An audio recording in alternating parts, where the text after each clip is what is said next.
ಈ ವಿಡಿಯೋ ನೀವು ಸ್ಕಿಪ್ ಮಾಡಿಬಿಟ್ರೆ ನೀವು ಮೇಕಪ್ ಕಲಿಯೋದಕ್ಕೆ ಸಾಧ್ಯನೇ ಇಲ್ಲ ಅಂತ ಹೇಳ್ತೀನಿ. ಖಂಡಿತವಾಗ್ಲೂ ಈ ವಿಡಿಯೋ ಎಲ್ಲ ಸ್ಕಿಪ್ ಮಾಡಿದೆ ವಿಡಿಯೋನ ನೋಡಿ ಕಂಪ್ಲೀಟ್ ಬ್ರೈಡ್ ಲುಕ್ನ ಯಾವ ರೀತಿ ಕ್ರಿಯೇಟ್ ಮಾಡೋದು ಅಂತ ಹೇಳಿ ನಾನು ಈ ಕ್ಲಾಸ್ನ ಮಾಡ್ತಾ ಇದ್ದೀನಿ. ಫಸ್ಟಿಗೆ ನಾನಿಲ್ಲಿ ಕ್ಲೈಂಟ್ಗೆ ಕಂಪ್ಲೀಟಾಗಿ ಫೇಸ್ ಕ್ಲೆನ್ಸ್ ಮಾಡ್ಕೊತಾ ಇದ್ದೀನಿ. ಫೇಸ್ ಕ್ಲೆನ್ಸ್ ಹೇಗೆ ಮಾಡೋದು ಅಂತ ಅಂದರೆ, ಕ್ಲೆನ್ಸರ್ ಇರುತ್ತೆ. ಸೊ ಕ್ಲೆನ್ಸರ್ನ ಇಟ್ಕೊಂಡು ನಾವು ಫೇಸ್ ಮಸಾಜ್ ಯಾವ ರೀತಿ ಮಾಡ್ತೀವೋ ಅದೇ ರೀತಿ ಮಾಡಬೇಕು. ಈ ಒಂದು ಕ್ಲೆನ್ಸರ್ ಮಾಡೋದ್ರಿಂದ ಅವ್ರು ಎಲ್ಲಿಂದನೋ ಬಂದಿರ್ತಾರೆ, ಅಥವಾ ಮುಂಚೆನೇ ಮೇಕಪ್ ಆಗಿರುತ್ತೆ, ಅಥವಾ ಅವ್ರ ಫೇಸಲ್ಲಿ ಏನೇ ಡಸ್ಟ್ ಏನೇ ಇದ್ದರೂ ಕೂಡ ಅದನ್ನೆಲ್ಲ ಫಸ್ಟಿಗೆ ನಾವು ಕ್ಲೀನ್ ಮಾಡ್ಕೋಬೇಕು. ಸೊ ಅದಷ್ಟು ಕ್ಲೀನ್ ಮಾಡ್ಕೊಂಡು ಆದಮೇಲೆ ಸೆಕೆಂಡ್ ಸ್ಟೆಪ್ ಬಂದು ಟೋನರ್ನ ಯಾಕೆ ಅಪ್ಲೈ ಮಾಡ್ತೀವಿ, ಅಥವಾ ನಾನು ಅಪ್ಕಮಿಂಗ್ ಯಾವುದೇ ಒಂದು ಪ್ರಾಡಕ್ಟ್ಸ್ನ ಏನಕ್ಕೆ ಅಪ್ಲೈ ಮಾಡ್ತೀನಿ ಅಂತ ಡೀಟೇಲಾಗಿ ಹೇಳ್ತಾ ಹೋಗ್ತೀನಿ. ನೀವು ಅಷ್ಟೆಲ್ಲ ಸ್ಕಿಪ್ ಮಾಡಿದೆ ವಿಡಿಯೋನ ನೋಡಿ. ಖಂಡಿತವಾಗ್ಲೂ ನಿಮಗೆ ಈ ವಿಡಿಯೋ ಸಖತ್ ಯೂಸ್ಫುಲ್ ಆಗುತ್ತೆ ಅಂತಲೇ ಹೇಳ್ತೀನಿ. ಸೊ ಸೆಕೆಂಡ್ ಸ್ಟೆಪ್ ಬಂದು ಟೋನರ್ ಅಪ್ಲಿಕೇಶನ್ ಏನಕ್ಕೆ ಮಾಡಬೇಕು ಅಂತ ಅಂದರೆ, ಸ್ಕಿನ್ನಿಗೆ ಯಾವುದೇ ರೀತಿ ಮೇಕಪ್ ಕಡೆಯಿಂದ ಹಾರ್ಮ್ ಆಗಬಾರ್ದು ಅನ್ನೋ ಒಂದು ರೀಸನ್ಸಿಂದ ನಾವು ಟೋನರ್ನ ಯೂಸ್ ಮಾಡೋದ್ರಿಂದ ಸ್ಕಿನ್ ಸ್ವಲ್ಪ ಉರಿಯೋ ಸೆನ್ಸೇಷನ್ ಆಗುತ್ತೆ, ಬಟ್ ನಥಿಂಗ್, ನೋ ಪ್ರಾಬ್ಲಮ್, ಯಾವುದೇ ರೀತಿ ಸಮಸ್ಯೆ ಆಗಲ್ಲ. ಟೋನರ್ ಇಸ್ ಸೆಕ್ಯೂರ್ ಮಾಡುತ್ತೆ ನಮ್ಮ ಒಂದು ಸ್ಕಿನ್ನ ಅಂತ ಹೇಳಿ ಟೋನರ್ನ ಅಪ್ಲಿಕೇಶನ್ ಮಾಡ್ಕೋಬೇಕು.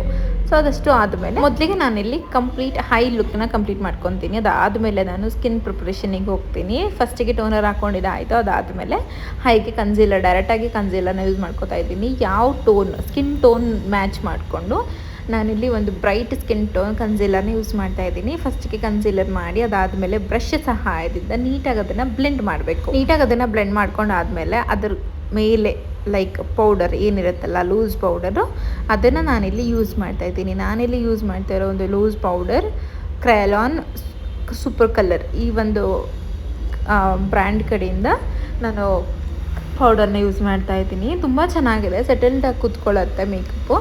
ಆ್ಯಂಡ್ ಇದಾದಮೇಲೆ ನಾನು ಕಲರ್ಸಿಗೆ ಹೋಗ್ತೀನಿ. ಯಾವ ಕಲರ್ಸ್ನ ನಾನಿಲ್ಲಿ ಚೂಸ್ ಮಾಡ್ಕೊಂಡಿದ್ದೀನಿ ಅಂತಂದರೆ, ಸಿಮಿಲರ್ ಒಂದು ಸ್ಯಾರಿ ಡಿಪೆಂಡ್ಸ್, ಸ್ಯಾರಿಗೆ ಏನು ಮ್ಯಾಚ್ ಮಾಡಬೇಕು. ಈ ಸ್ಯಾರಿ ಬಂದು ತುಂಬ ತಿನ್ ಇದೆ ಆ್ಯಂಡ್ ಸ್ವಲ್ಪ ಫ್ಯಾನ್ಸಿ ಇದೆ. ಸೊ ಅದಕ್ಕೋಸ್ಕರ ನಾನು ಸ್ಮೋಕಿ ಹೈಸ್ ಕ್ರಿಯೇಟ್ ಮಾಡೋಣ ಅಂತ ಹೇಳಿ ಸ್ಮೋಕಿ ಕಲರ್ಸ್ನ ಯೂಸ್ ಮಾಡ್ಕೊತಾ ಇದ್ದೀನಿ. ಬೇಸಿಕ್ಗೋಸ್ಕರ ನಾನು ಇಲ್ಲಿ ಲೈಟ್ ಮೆರೂನ್ ಕಲರ್ನ ಟ್ಯಾಪ್ ಮಾಡ್ಕೊತಾ ಇದ್ದೀನಿ.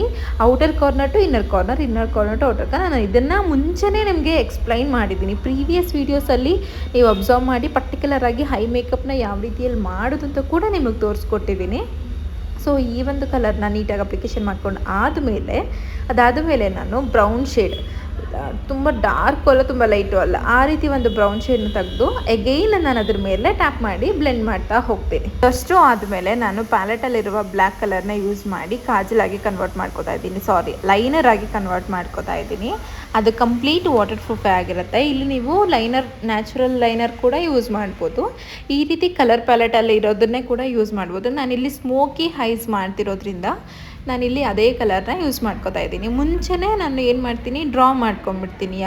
ಲೈನರ್ ಯಾವ ರೀತಿ ಹಚ್ತೀವಿ ಅದೇ ರೀತಿಗೆ ನಾನಿಲ್ಲಿ ಕಂಪ್ಲೀಟಾಗಿ ಡ್ರಾ ಮಾಡ್ಕೋತಾ ಇದ್ದೀನಿ. ಅದಾದಮೇಲೆ ನಾನು ಆ್ಯಂಗುಲರ್ ಬ್ರಷಿಂದ ಕಂಪ್ಲೀಟ್ ಬ್ಲೆಂಡ್ ಮಾಡ್ಕೊತೀನಿ. ಮಿಕ್ಸ್ಡ್ ಬ್ರೌನ್ ಕಲರ್ನ ಸ್ವಲ್ಪ ತೆಗೆದಿಟ್ಕೊಂಡು ಅದ್ರ ಜೊತೆಗೆ ಬ್ರೌನ್ ಮೀನ್ಸ್ ಕಾಫಿ ಕಲರ್ಸ್, ಆ ಕಲರ್ಸ್ನ ಯೂಸ್ ಮಾಡಿಕೊಂಡು ನೀಟಾಗಿ ಬ್ಲೆಂಡ್ ಮಾಡ್ತೀನಿ. ಸೊ ದಟ್ ಅಲ್ಲಿ ಏನಾಗುತ್ತೆ ಅಂತಂದರೆ, ನಾವು ಲೈನ್ ಹಾಕಿದ್ದೀವಿ ಅನ್ನೋದು ಗೊತ್ತಾಗಲ್ಲ, ಕಂಪ್ಲೀಟಾಗಿ ಸ್ಮೋಕ್ಸ್ ಥರ ಬರುತ್ತೆ. ಫಸ್ಟ್ ಇಂಪಾರ್ಟೆಂಟ್ ಹೈ ಮೇಕಪ್ನ ನೀವು ಯಾವ ರೀತಿಯೆಲ್ಲ ಕ್ರಿಯೇಟ್ ಮಾಡಿದ್ದೀರಾ ಅನ್ನೋದು ತುಂಬ ಮ್ಯಾಟರ್ ಆಗುತ್ತೆ. ಬಿಕಾಸ್ ಆಫ್ಟರ್ ಮೇಕಪ್ ಲುಕ್ ತುಂಬ ಹೈಲೈಟ್ ಮಾಡೋದೇ ನಮ್ಮ ಒಂದು ಹೈ ಲುಕ್ ಆಗಿರುತ್ತೆ. ಸೊ ಹಾಗಾಗಿ ತುಂಬ ಪರ್ಟಿಕ್ಯುಲರಾಗಿ ಕೇರ್ಫುಲ್ಲಾಗಿ ಇದೇ ರೀತಿ ನಾನು ಮಾಡಬೇಕು ಅನ್ನೋ ಒಂದು ಉದ್ದೇಶ ಇಟ್ಕೊಂಡು ಮಾಡಿ ಖಂಡಿತವಾಗ್ಲೂ ಬರುತ್ತೆ.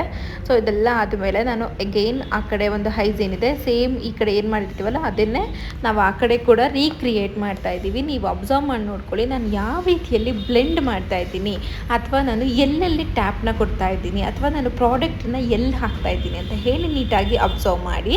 ಅದಾದ ಮೇಲೆ ನಾನಿಲ್ಲಿ ಕಂಪ್ಲೀಟಾಗಿ coffee colour like gold shade ಅಲ್ಲ, ಅದು ಬ್ರೌನ್ ಶೇಡಲ್ಲೇ ಒಂದು ಶೈನನ್ನು ನಾನು ಗ್ಲಿಟರ್ನ ಯೂಸ್ ಮಾಡ್ತಾ ಇದ್ದೀನಿ. ಜಸ್ಟ್ ಅದನ್ನು ಟ್ಯಾಪ್ ಮಾಡ್ತಾ ಇದ್ದೀನಿ. ನೀವು ಅಬ್ಸರ್ವ್ ಮಾಡಿ ನೋಡ್ಕೊಳ್ಳಿ, ನೀಟಾಗಿ ಟ್ಯಾಪ್ ಮಾಡ್ತಾ ಇದ್ದೀನಿ. ಅದಾದಮೇಲೆ ನಾನಿಲ್ಲಿ ಕಲರ್ ಶೇಡ್ನ ತೆಗೆದು, ಅಂದರೆ ಪ್ಯೂರ್ ವೈಟ್ ಕಲರ್ ಶೇಡ್ನ ತೆಗೆದು ವಿತ್ ಹೈಲೈಟರ್ನ ತೆಗೆದು ಐಬ್ರೋಸ್ ಇಂದ ಕೆಳಗೆ ಹೈ ಕಲರ್ಗಿಂತ ಮೇಲೆ ಏನು ಖಾಲಿ ಇದೆ ಜಾಗ, ಆ ಖಾಲಿ ಜಾಗನ ನಾನು ಫಿಲ್ ಮಾಡ್ಕೊಳ್ತಾ ಇದ್ದೀನಿ. ಸೊ ದಟ್ ಒಂದು overall complete high upper look complete ಆಗಿದೆ. ಸೊ ಈ ಒಂದು ಕಂಪ್ಲೀಟ್ ಲುಕ್ ಆಫ್ಟರ್ ದಟ್ ನಿಮಗೆ ಮೇಕಪ್ ಆದಮೇಲೆ ಖಂಡಿತವಾಗ್ಲೂ ಸಖತ್ ಇಷ್ಟ ಆಗುತ್ತೆ. ಆ ರೀತಿಯೇ ಬಂದಿದೆ. ಸೊ ಇದಾದಮೇಲೆ ಕಂಪ್ಲೀಟಾಗಿ ಕಾಜಲ್ನ ಕೂಡ ಅಪ್ಲೈ ಮಾಡ್ಕೊತಾ ಇದ್ದೀನಿ. ಕಾಜಲ್ನ ಫಸ್ಟಿಗೆ ಲೈನರ್ ರೀತಿ ಅಪ್ಲೈ ಮಾಡಿದಾದಮೇಲೆ ಎಗೈನ್ ಆ್ಯಂಗ್ಯುಲರ್ ಬ್ರಷ್ ಏನಿರುತ್ತಲ್ಲ ಅದರಲ್ಲಿ ನೀವು ನೀಟಾಗಿ ಬ್ಲೆಂಡ್ ಮಾಡ್ಕೊಳ್ತಾ ಹೋಗಬೇಕು. ನಿಮಗೆ ಕೆಳಗಡೆ ಕ್ರೀಸ್ ಲೈನ್ ಬೇಕು ಅಂತಂದರೆ ಕೂಡ ಕಟ್ಕೋಬೋದು, ಅಥವಾ ಯಾವ ರೀತಿ ಬೇಕೋ ಅದೇ ರೀತಿಯೇ ಕ್ರಿಯೇಟ್ ಮಾಡ್ಕೋಬೋದು. ಎಷ್ಟು ಅಗಲ ಬೇಕಾದರೂ ನೀವು ಅದನ್ನು ಮರ್ಜ್ ಮಾಡ್ತಾ ಹೋಗ್ಬೋದು. ಸೊ ಹೈಸಿಗೆ ಸ್ವಲ್ಪ ಕಾಜಲ್ನ ಯೂಸ್ ಮಾಡಬೇಕಾದ್ರೆ ಬಿ ಕೇರ್ಫುಲ್, ಬಿಕಾಸ್ ಅದು ಸ್ವಲ್ಪ ಚುಚ್ಚಿದಂಗೆ ಆಗುತ್ತೆ. ನಾವು ಏನೇ ಸೇಫಾಗಿ ಮಾಡಿದ್ರೂ ಕೂಡ ಸ್ವಲ್ಪ ಚುಚ್ಚುತ್ತೆ, ಅದಕ್ಕೋಸ್ಕರನೇ ಸ್ವಲ್ಪ ನೋಡಿಕೊಂಡು ಮಾಡಿ. ಸೊ ಮರ್ಜ್ ಮಾಡಿ ನೀಟಾಗಿ ಅದಾದಮೇಲೆ ನಾನೇನು ಮಾಡ್ತೀನಿ, ಇಲ್ಲಿ ಐಬ್ರೋಸ್ನ ನೀಟಾಗಿ ಫಿಲ್ ಮಾಡ್ಕೊತೀನಿ. ಐಬ್ರೋಸ್ನ ಯಾವ ರೀತಿ ಫಿಲ್ ಮಾಡ್ಕೊತೀನಿ ಅಂತ ಅನ್ನೋದು ಕೂಡ ನೀವು ಅಬ್ಸರ್ವ್ ಮಾಡಿ ನೀಟಾಗಿ ನೋಡ್ಕೊಳ್ಳಿ. ಖಂಡಿತವಾಗ್ಲೂ ನಿಮ್ಗೆ ಅರ್ಥ ಆಗುತ್ತೆ. ಆ ಉದ್ದ ಹೇರ್ಸ್ ಏನಿದೆಯಲ್ಲ, ಲೈಕ್ ಐಬ್ರೋಸ್ ಲೆಂತ್ ಹೇರ್ಸ್ ಏನಿದೆ ಅದನ್ನೆಲ್ಲ ನಾನು ನೀಟಾಗಿ ಮೇಲ್ಗಡೆ ಹಿಡಿದಿಟ್ಕೊಂಡು ಅದಾದಮೇಲೆ ಅಲ್ಲಿ ನಾನು ಕಂಪ್ಲೀಟಾಗಿ ಅದನ್ನು ಫಿಲ್ ಮಾಡ್ತಾ ಹೋಗ್ತೀನಿ. ಅಗೈನ್ ನಾನಿಲ್ಲಿ ಕಂಪ್ಲೀಟ್ ಮಸ್ಕರ ಹಾಕಿ ಹೈ ಲುಕ್ನ ಕಂಪ್ಲೀಟ್ ಮಾಡ್ಕೊತಾ ಇದ್ದೀನಿ. ನಿಮಗೆ ಇವಾಗ ಯಾವುದೇ ರೀತಿ ಡಿಫ್ರೆನ್ಸ್ ಗೊತ್ತಾಗದೇ ಇರ್ಬೋದು, ಶೇಪ್ ಗೊತ್ತಾಗದೇ ಇರ್ಬೋದು. ಆಫ್ಟರ್ ಮೇಕಪ್, ಆಫ್ಟರ್ ಫೌಂಡೇಶನ್ ನಿಮಗೆ ಕಂಪ್ಲೀಟ್ ಕ್ಲಾರಿಟಿ ಸಿಗುತ್ತೆ. ನೀವಿಲ್ಲಿ ನೋಡಿ ನಾನು ಯಾವ ರೀತಿಯಲ್ಲಿ ಹೇರ್ಸ್ನ ಮೇಲ್ಗಡೆ ಇಳಿದಿಟ್ಕೊಂಡು ಅದಾದಮೇಲೆ ಕಂಪ್ಲೀಟಾಗಿ ಐಬ್ರೋಸ್ನ ಫಿಲ್ ಮಾಡ್ತಾ ಇದ್ದೀನಿ ಅಂತ ಹೇಳಿ. ಕೆಲವೊಬ್ಬರಂತೂ ಐಬ್ರೋಸ್ ಫಿಲ್ ಮಾಡ್ತೀರಾ ಸಖತ್ ಆರ್ಟಿಫಿಷಿಯಲ್ ಥರ ಇರುತ್ತೆ, ಅಂದರೆ ನೀವು ಡ್ರಾ ಮಾಡಿದ್ದೀರಾ ಅನ್ನೋದು ನಿಜವಾಗ್ಲೂ ಅಲ್ಲಿ ಎದ್ದು ಕಾಣಿಸ್ತಿರುತ್ತೆ. ಆ ರೀತಿ ಯಾವತ್ತೂ ಡ್ರಾ ಮಾಡಬಾರ್ದು. ಆ ತುದಿ ಪಾಯಿಂಟ್ ಏನಿದೆಯಲ್ಲ, ಐಬ್ರೋಸಿನ ಎಂಡ್ ಮಾರ್ಕ್, ಆ ಮಾರ್ಕಿಂದ ಸ್ಟಾರ್ಟ್ ಮಾಡಿ ಅಗೇನ್ ನಾವು ಸ್ಟಾರ್ಟಿಂಗ್ ಪಾಯಿಂಟ್ ಏನಿರುತ್ತಲ್ಲ ಅಲ್ಲಿವರೆಗೂ ಎಂಡ್ ಮಾಡಬೇಕು. ನಾವು ಸ್ಟಾರ್ಟಿಂಗೇ ಅದನ್ನು ಸ್ಟಾರ್ಟ್ ಮಾಡಿಬಿಟ್ರೆ ಅದೇನಾಗುತ್ತೆ, ಡಾರ್ಕ್ ಕಲರ್ ಎಲ್ಲ ಅಲ್ಲೇ ಬೀಳುತ್ತೆ. ಡಾರ್ಕ್ ಕಲರ್ ಯಾವಾಗಲೂ ನಮಗೆ ಕೆಳಗಡೆ ಕ್ರೀಸರಲ್ಲಿ ಸಿಗಬೇಕು. ಸೊ ಒಂದು ಕಂಪ್ಲೀಟ್ ಹೈ ಲುಕ್ ಯಾವ ರೀತಿ ಕಾಣಿಸ್ತಿದೆ ಅಂತ ಒಂದು ಕಮೆಂಟ್ ಮಾಡಿ ತಿಳಿಸಿ. ಸೊ ದ್ಯಾಟ್ ನನಗೂ ಇಷ್ಟ ಆಗುತ್ತೆ ಅಥವಾ ನನಗೂ ಖುಷಿ ಆಗುತ್ತೆ. ಇದೆಲ್ಲ ಆದಮೇಲೆ ವೆಟ್ ವೈಪ್ಸ್ನ ಯೂಸ್ ಮಾಡಿಕೊಂಡು ಹೈ ಕೆಳಗಡೆ ಲೋಯರ್ ಹೈಯಲ್ಲಿ ಏನೇನೆಲ್ಲ ಒಂದು ಕಲರ್ಸ್ದು ಮಾರ್ಕ್ಸ್ ಎಲ್ಲ ಏನೇನು ಬಿದ್ದಿರುತ್ತಲ್ಲ ಅದನ್ನೆಲ್ಲ ನಾವು ನೀಟಾಗಿ ಕ್ಲೀನ್ ಮಾಡ್ಕೋಬೇಕು. ಅದಾದಮೇಲೆ ಇಲ್ಲಿ ನಾನು ಸಿಲ್ಕ್ ಟಚ್ ಅವರ ಒಂದು ನೀಟ್ ಅಂದರೆ ಶೈನ್ ಮಾಯ್ಶ್ಚರೈಸರ್ನ ಯೂಸ್ ಮಾಡ್ತಾಯಿದ್ದೀನಿ. ಮುಂಚೆಗೆ ನಾವು ಟೋನರ್ನ ಯೂಸ್ ಮಾಡಿದ್ದೀವಿ. ಟೋನರ್ ಆದಮೇಲೆ ನಾನಿಲ್ಲಿ ಮಾಯ್ಶ್ಚರೈಸರ್ನ ಯೂಸ್ ಮಾಡಬೇಕು. ಮಾಯ್ಶ್ಚರೈಸರ್ನ ಯಾವ ರೀತಿ ಯೂಸ್ ಮಾಡಬೇಕು ಅಂತಂದರೆ ಕಂಪ್ಲೀಟಾಗಿ ಉಜ್ಜಿ ಅಲ್ಲೇ ನಾವು ಬ್ಲೆಂಡ್ ಮಾಡಿಬಿಡ್ಬಾರ್ದು. ಸ್ವಲ್ಪನೇ ಲೈಕ್ ಸ್ವಲ್ಪ ಕಾಣಿಸ್ಬೇಕು ನಮಗೆ, ಆ ರೀತಿಯಲ್ಲಿ ಸ್ಕಿನ್ ಪ್ರಿಪರೇಷನ್ ಸ್ಕಿನ್ ಮೇಲೆ ಎಲ್ಲ ಕಡೆನೂ ಹರಡ್ಬಿಟ್ಬಿಟ್ಟು ಒಂದು 10 ಮಿನಿಟ್ಸ್ ಬಿಟ್ಟರೆ ಅದು ಕಂಪ್ಲೀಟಾಗಿ ಗ್ಲೋಗೆ ಕನ್ವರ್ಟ್ ಆಗಿರುತ್ತೆ. ಸೊ ಈ ಒಂದು ಗ್ಲೋ ಯಾವ ರೀತಿ ಕಾಣಿಸುತ್ತೆ ಅಂತಂದರೆ ಕಂಪ್ಲೀಟಾಗಿ reception look, glass finish look ಥರ ಕ್ರಿಯೇಟ್ ಆಗುತ್ತೆ. ಸೊ ದಟ್ ಈ ಒಂದು ಮಾಯ್ಶ್ಚರೈಸರ್ ತುಂಬಾ ಚೆನ್ನಾಗಿದೆ ಅಂತ ಹೇಳ್ಬೋದು. ಆ್ಯಂಡ್ ಅದಾದಮೇಲೆ ನಾವಿಲ್ಲಿ ಕಲರ್ ಕರೆಕ್ಟ್ ಮಾಡ್ಕೋತಾ ಇದ್ದೀವಿ.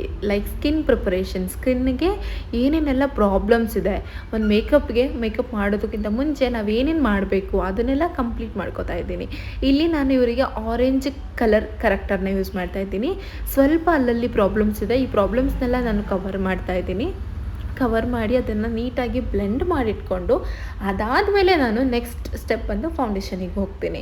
ಸೊ ಫೌಂಡೇಶನ್ ಎಷ್ಟು ಇಂಪಾರ್ಟೆಂಟೋ ಕಲರ್ ಕರೆಕ್ಟರ್ ಕೂಡ ಅಷ್ಟೇ ಇಂಪಾರ್ಟೆಂಟ್. ಕಲರ್ ಕರೆಕ್ಟರ್ನ ನೀವು ಹೇಗೆ ಮಾಡ್ತೀರಾ ಅದ್ರ ಮೇಲೆ ಡಿಪೆಂಡ್ ಆಗುತ್ತೆ ಮೇಕಪ್. ಲೈಕ್ ಫೌಂಡೇಶನ್ ಇಲ್ಲ ಅಂತಂದರೆ ಖಂಡಿತವಾಗ್ಲೂ ಕೇಕಿ ಆಗುತ್ತೆ. ಇಲ್ಲಿ ನಾನು ಆರೆಂಜ್ ಕರೆಕ್ಟರ್ನ ಅವ್ರ ಪಿಂಪಲ್ಸು, ಮಾರ್ಕ್ಸು, ಡಾಟ್ ಪಾಟ್ಸು, ಆ್ಯಕ್ನಿ ಇದಕ್ಕೆಲ್ಲನೂ ಯೂಸ್ ಮಾಡಿದ್ದೀನಿ. ಬಟ್ ಅಂಡರ್ ಹೈಯಲ್ಲಿ ಸ್ವಲ್ಪ ಡಾರ್ಕ್ನೆಸ್ ಇತ್ತು ಅಂತ ಹೇಳಿ ನಾನಿಲ್ಲಿ ಕಂಪ್ಲೀಟ್ ಒಂದು ಮೆರೂನ್ ಕಲರ್ ಕರೆಕ್ಟರ್ನ ಯೂಸ್ ಮಾಡ್ತಾ ಇದ್ದೀನಿ. ನೀವು ಅಬ್ಸರ್ವ್ ಮಾಡಿ ನೋಡ್ಕೊಳ್ಳಿ. ಅದನ್ನು ನಾನು ನೀಟಾಗಿ ಬ್ಲೆಂಡ್ ಮಾಡ್ತೀನಿ. ಬ್ಲೆಂಡ್ ಮಾಡಿದ ಆದಮೇಲೆ ಇಲ್ಲಿ ನಾನು ಫೌಂಡೇಶನ್ಸ್ ಹೋಗಿದ್ದೀನಿ. ಸೊ ಫೌಂಡೇಶನ್ ನಾನಿಲ್ಲಿ ಫಾರೆವರ್ 52 ಆ್ಯಂಡ್ ಚಾರಿಟಿಲ್ನ ಯೂಸ್ ಮಾಡ್ತಾ ಇದ್ದೀನಿ. ಸೊ ಫಸ್ಟ್ ಟೈಮ್ ಚಾರಿಟಿಲ್ನ ತರಿಸಿರೋದ್ರಿಂದ ಚಾರಿಟಿಲ್ ಯಾವ ರೀತಿ ಫಿನಿಶಿಂಗ್ ಬರುತ್ತೆ ಅಂತ ಕೂಡ ನಾವಿಲ್ಲಿ ನಮಗೆ ಮೊದಲ ಅಭ್ಯಾಸ ಅಂತ ಹೇಳ್ಬೋದು. ಸೊ ಡೆಫಿನೆಟ್ಲಿ ತುಂಬ ಚೆನ್ನಾಗಿದೆ. ನಾನು ಯೂಸ್ ಮಾಡಿ ನೋಡ್ತಾ ಇದ್ದು ಅದಾದಮೇಲೆ ನಾನು ನಿಮ್ಗೆ ಹೇಳ್ತಾ ಇರೋದು ತುಂಬಾ ಚೆನ್ನಾಗಿದೆ. ಫಿನಿಶಿಂಗ್ ಫ್ಲಾಲೆಸ್ ಫಿನಿಶಿಂಗ್ ಇದೆ. ಆ್ಯಂಡ್ ಫೌಂಡೇಶನ್ ಬಂದು ಥಿನ್ ಲೇಯರ್ ಕೊಡುತ್ತೆ, ತುಂಬ ಹೆವಿ ಲೇಯರ್ ಕೊಡೋದಿಲ್ಲ. ಆ್ಯಂಡ್ ಸ್ಕಿನ್ ಟೋನ್ ಕೂಡ ಅಷ್ಟೇ, ನಾವು ಯಾವ ಥರ ಸ್ಕಿನ್ ಟೋನ್ ಕೂಡ ಮ್ಯಾಚ್ ಮಾಡ್ಕೋಬೋದು. ಒಂದು ಎರಡು ಸ್ಕಿನ್ ಟೋನ್ ಇಟ್ಕೊಂಡ್ರೆ ಸಾಕಾಗತ್ತೆ. ಆ್ಯಂಡ್ ಕಂಪ್ಲೀಟಾಗಿ ಒಂದು ಫೇಸು, ನೆಕ್ಕು, ಇಯರು, ಅಂಡರ್ ಹೈ, ನೋಸ್ ಇದೆಲ್ಲ ಕಡೆನೂ ನೀಟಾಗಿ ನಾವು ಎಷ್ಟು ಬೇಕೋ ಅಷ್ಟೇ ಕ್ವಾಂಟಿಟಿನಲ್ಲಿ ಹಾಕ್ತಾ ಹಾಗೇ ಬ್ಲೆಂಡ್ ಮಾಡ್ತಾ ಹೋಗಬೇಕು. ನೀವು ಯಾವಾಗ ಬ್ಲೆಂಡಿಂಗ್ ಸ್ಕಿಪ್ ಮಾಡ್ತೀರಲ್ಲ ಆವಾಗ ಅದು ಇಮ್ಮಿಡಿಯೇಟ್ ಡ್ರೈ ಆಗುತ್ತೆ ಆ್ಯಂಡ್ ಟ್ಯಾಪ್ ಕಾಣಿಸುತ್ತೆ, ಅಲ್ಲಲ್ಲೇ ಪ್ಯಾಚಿ ಕಾಣಿಸುತ್ತೆ. ಸೊ ಆ ರೀತಿ ಪ್ಯಾಚಸ್ ಕಾಣಿಸ್ಬಾರ್ದು ಅಂತಂದರೆ ಇಮ್ಮಿಡಿಯೇಟ್ ವರ್ಕ್ ಆಗಬೇಕು. ನೀಟಾಗಿ ಹೇಗೆ ಬ್ಲೆಂಡ್ ಮಾಡಬೇಕು ಅನ್ನೋದು ನಿಮಗೆ ಗೊತ್ತಿರಬೇಕು. ಒಂದು ಈ ಜಾಗದಲ್ಲಿ ಮಾಡ್ತೀರಾ ಅಥವಾ ಇನ್ನೊಂದು ಆ ಜಾಗದಲ್ಲಿ ಮಾಡ್ತೀರಾ ಅನ್ನೋದು ಅನ್ಬಾರ್ದು. ಲೈಕ್ ಇಲ್ಲಿಂದ ಸ್ಟಾರ್ಟ್ ಮಾಡಿದ್ರೆ ಹಾಗೆ ಮೂವ್ ಮಾಡ್ತಾ ಹೋಗಬೇಕು. ನಾನಿಲ್ಲಿ ಬ್ಲೆಂಡರಿಂದ ಕಂಪ್ಲೀಟಾಗಿ ಫೇಸ್ ಮೇಕಪ್ನ ಬ್ಲೆಂಡ್ ಮಾಡ್ಕೋತಾ ಇದ್ದೀನಿ. ಅದಾದಮೇಲೆ ನಾನು ಅಗೇನ್ ಬ್ರಷ್ನ ಯೂಸ್ ಮಾಡ್ತೀನಿ. ಏನಕ್ಕೋಸ್ಕರ ಬ್ರಷ್ನ ಯೂಸ್ ಮಾಡ್ತೀನಿ ಅಂತಂದರೆ ಎಲ್ಲಾದರೂ ನಮಗೆ ಎಕ್ಸ್ಟ್ರಾ ಪ್ರಾಡಕ್ಟ್ ಇತ್ತು ಅಂತಂದರೆ ಅದರಲ್ಲಿ ನೀಟಾಗಿ ಬ್ಲೆಂಡ್ ಆಗುತ್ತೆ. ಆ್ಯಂಡ್ ಏನಾದರೂ ಸ್ವಲ್ಪ ಮರ್ಜ್ನೆಸ್ ಲೈಕ್ ಯಾವ ರೀತಿ ಬ್ಲರ್ನೆಸ್ ಇತ್ತು ಅಂತಂದರೆ ಅದನ್ನೆಲ್ಲ ನೀಟ್ ಕರೆಕ್ಟ್ ಮಾಡುತ್ತೆ. ಸೊ ಫೌಂಡೇಶನ್ ಎಲ್ಲ ಆದಮೇಲೆ ನಾನು ಮಾಡ್ಕೊಳ್ಳೋದೆ ಸೆಕೆಂಡ್ ಸ್ಟೆಪ್ ಬಂದು contour is most important. Contour ಮಾಡಿಲ್ಲ ಅಂತಂದರೆ ನಿಮ್ಮ ಒಂದು ಮೇಕಪ್ ನೀವು ಮಾಡೋದೇ ವೇಸ್ಟ್. ಅವರು ಫೇಸಿಗೆ ನಾವು ಫೀಚರ್ಸ್ನ ಹೈಲೈಟ್ ಮಾಡಬೇಕು, ಅದೇ ನಮ್ಮ makeup skill. So complete skill ಒಂದು ಫೀಚರ್ಸ್ ಏನಿದೆ ಅದನ್ನು ಹೈಲೈಟ್ ಮಾಡಿ ಅವರ ಒಂದು ಚೀಕ್ಸು ಅಥವಾ ನೋಸು ಅದೆಲ್ಲ ಏನಿರುತ್ತಲ್ಲ ಅದನ್ನೆಲ್ಲ ಹೈಡ್ ಮಾಡಬೇಕು, ಅದೇ ನಮ್ಮ ಜವಾಬ್ದಾರಿ. ಸೊ ಅದೆಲ್ಲ ಆದಮೇಲೆ ನಾನು ಕಂಪ್ಲೀಟ್ ಲಿಕ್ವಿಡ್ ಬ್ಲಷಿಂದ ಯೂಸ್ ಮಾಡಿ ಬ್ಲಷ್ ಕೂಡ ಮಾಡ್ಕೋತೀನಿ. ಅದಾದಮೇಲೆ ಲೂಸ್ ಪೌಡರ್ನ ಯೂಸ್ ಮಾಡ್ತೀನಿ. ಅಗೇನ್ ಲೂಸ್ ಪೌಡರ್ ಆದಮೇಲೆ ಅಗೇನ್ ಬ್ಲಷ್ ಯೂಸ್ ಮಾಡ್ತೀನಿ, ಪೌಡರ್ ಬ್ಲಷ್, ಲಿಪ್ಸ್ಟಿಕ್ನ ಯೂಸ್ ಮಾಡ್ತೀನಿ. ಸೊ ಕಂಪ್ಲೀಟ್ ಒಂದು ಓವರಾಲ್ ಲುಕ್ ಯಾವ ರೀತಿ ಕ್ರಿಯೇಟ್ ಆಗುತ್ತೆ ಅಂತ ಹೇಳಿ ಖಂಡಿತವಾಗ್ಲೂ ನೀವೇ ನೋಡಿ, ನಿಮಗೆ ನಿಜವಾಗ್ಲೂ ಇಷ್ಟ ಆಗುತ್ತೆ. ಸೊ ಇದ್ರ ಬಗ್ಗೆ ನಿಮ್ಗೆ ಏನಾದ್ರು ಡೌಟ್ಸ್ ಇತ್ತು ಅಂತಂದರೆ ನಂಗೆ ಕಮೆಂಟ್ ಮಾಡಿ. ನೀವು ಕಮೆಂಟ್ ಮಾಡೋದ್ರ ಮೂಲಕ ಖಂಡಿತವಾಗ್ಲೂ ನಾನು ನಿಮ್ಮ ಒಂದು ಡೌಟ್ಸ್ಗೆಲ್ಲ ಕ್ಲಿಯಾರಿಟಿ ಕೊಡ್ತೀನಿ. ಸೊ ಮೇ ಬಿ ಈ ವಿಡಿಯೋ ನಿಮಗೆ ಸಖತ್ ಯೂಸ್ಫುಲ್ ಆಗಿರುತ್ತೆ ಅಂತ ಭಾವಿಸ್ತಾ ನಿಮ್ಮೊಂದು ಫ್ಯಾಮಿಲಿ ಫ್ರೆಂಡ್ಸ್ಗೆ ಈ ವಿಡಿಯೋನ ಶೇರ್ ಮಾಡಿ. ರಿಕ್ವೈರ್ಮೆಂಟ್ ಇರೋರಿಗೆ ಎಷ್ಟು ಜನ ನೀವು ಆಚೆ ಹೋಗಿ ಇಷ್ಟು ದುಡ್ಡು ಕೊಟ್ಟು ಮೇಕಪ್ನ ಕಲ್ತ್ಕೊತೀರಾ. ಸೊ ನಾವಿಲ್ಲಿ ಫ್ರೀಯಾಗಿ ಹೇಳ್ಕೊಡ್ತಾ ಇದ್ದೀವಿ ಅಂತಂದರೆ ಯಾಕೆ ಬಿಡ್ತೀರಾ, ಆರಾಮಾಗಿ ಫ್ರೀ ಆಗಿದ್ದಾಗ ನೋಡಿ. ಓಕೆನಾ? Thank you for watching, keep supporting.